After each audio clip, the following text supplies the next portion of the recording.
Hello Sydney, I'm here today in front of the Seymour Centre at the corner of Cleveland Street and City Road to talk a little bit about making a walkable, human-centred city. Now, you might have seen lately a lot of people are talking about a Japanese reality TV show called Old Enough, or Hajimete no Otsukai as it is known in Japanese. And it's a TV show that shows young Japanese kids, age 4 and 5, that are allowed to go out on their own to go and do a little bit of grocery shopping. People are generally extremely shocked in Western countries to see how independent and mobile young Japanese children are. And there's been a lot of discussion generated online around that, like people saying, oh, there's just absolutely no way I would let my little kid out to do something like that.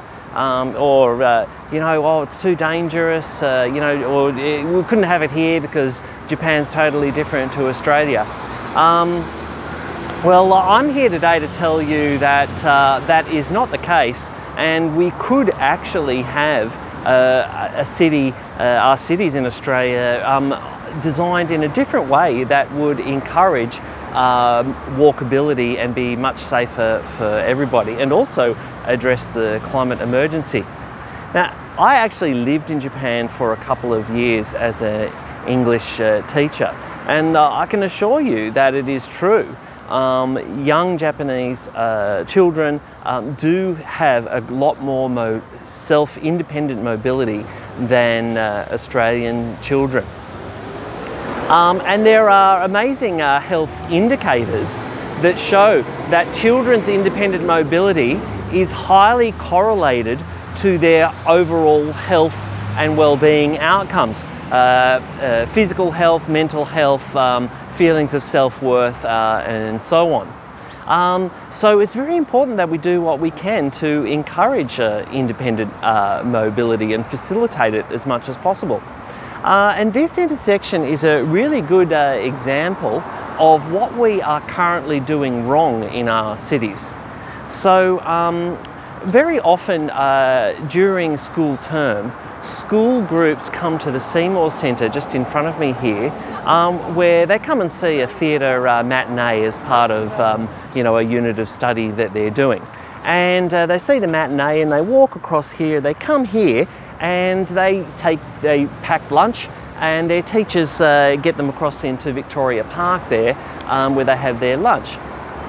But at this intersection, they face a lot of difficulty and they face a lot of danger too. So because of this very generous wide dual lane slipway that's designed to help cars get around the intersection as quickly as possible and without delay, that actually causes delays for everybody else and makes them less safe. So the students have to wait for the signal here, then cross to that small refuge island there where they all pile up in a big group, and then wait for the next crossing across City Road. Now, because there are large groups of students, they fill up that small traffic island and then are vulnerable to the heavy vehicles and cars speeding past them.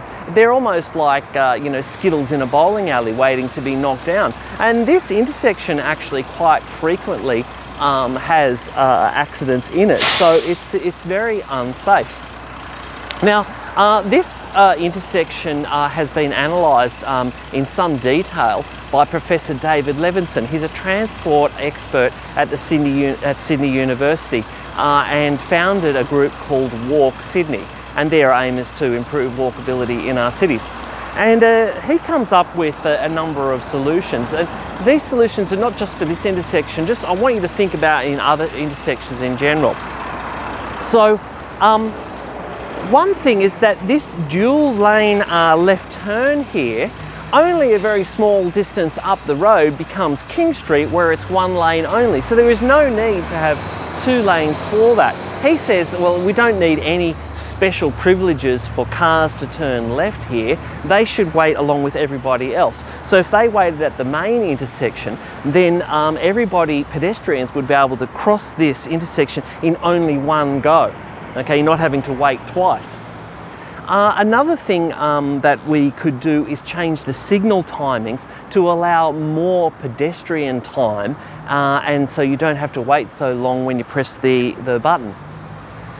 Another thing you could do over on the other side of this intersection, you'll notice that it's not actually possible to cross City Road from the other side. You've got to cross one zebra crossing there, a signalised intersection there, and another signalised intersection crossing there. So you've actually got to cross the road 3 times if you're over on that corner just to get to Victoria Park. We can see that the whole intersection is very biased in the favour of moving cars and not moving pedestrians. Of course, the final thing you could do that would make it all a lot safer is to reduce speed limits to 30 kilometres an hour. And this is actually a current recommendation by the United Nations, and they have a very active campaign about that, encouraging all streets around the world where cars and people interact to be reduced to 30 kilometres an hour. You know, and that would help to make our cities, much more walkable and much more livable. It would help to address the climate emergency, and it would help make it safe for our children and give them independent mobility, which is going to improve their health. Now, you might say, oh yeah, that all sounds very anti-car, right? It's not about having a go at cars and motorists at all. In fact, throughout the history of motor cars in our cities, the people have very strongly opposed, increased road widenings, increased road speeds. People have been campaigning for over a century for more walkability and more public transport. But the thing is, our governments are totally in the pocket of the big automobile manufacturers and the big engineering firms that build roads, and also fossil fuel extractors. Those are the people who have actually controlled the way our streets and intersections in our cities have been designed. They've designed them to be so unfriendly. So if we just, if we would have increased people power, we'd be able to face up to those big forces and actually get a much more walkable and livable, human-centred city that is actually tackling the climate emergency with the urgency with which it needs. So I would recommend that you also check out walksydney.org. They're a great organisation which is advocating for walkable cities. Now, this is not just a local issue. We have a federal government with a cities minister that is wasting millions of dollars on sports rorts and car park rorts. Why don't we have a federal government that funds walkability improvements to widen footpaths and alter intersections to make them more pedestrian friendly? You know, that would help not just our children's health, it would help everybody's health. And it would actually have a huge impact in reducing carbon emissions and starting to tackle the climate emergency as well. So that's why we need to put people and planet before profit. Authorised by P. Boyle for Socialist Alliance, Baltimore, New South Wales.